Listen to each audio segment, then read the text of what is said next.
निखिल ओडिशा भौतिक चिकित्सक संगठन पक्षरु टाउन हॉल ठारे एक जातीय स्तरीय 2 दिनिया सम्मेलन उद्घाटित होईछि। एही सम्मेलन रे ओलटपुर स्थित निरतारर निर्देशक डाक्टर पतित पावन महांती अध्यक्षता करथिले।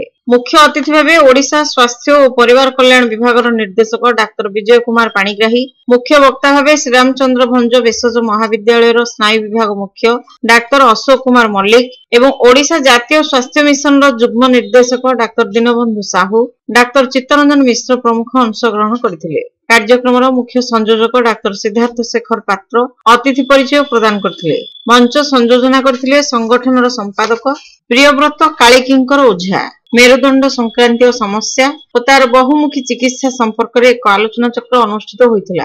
अतिथि माने आलोच्य विषय उपरे निज निजर वक्तव्य प्रदान करथिले। एही सम्मेलन रे राज्यर 300 ऊर्ध्व भौतिक चिकित्सा विभागर छात्र छात्री और 200 ऊर्ध्व भौतिक विभागर डाक्तर भाग नैछंती। डाक्टर चंदन कुमार साहू समस्त को धन्यवाद अर्पण करथिले। एही अवसर रे ब्रह्मगिरी ब्लॉक अंतर्गत नियाजीपुर अंचलर पारा एथलेट कमलाकांत नायक को संबर्धित करा जायथिला।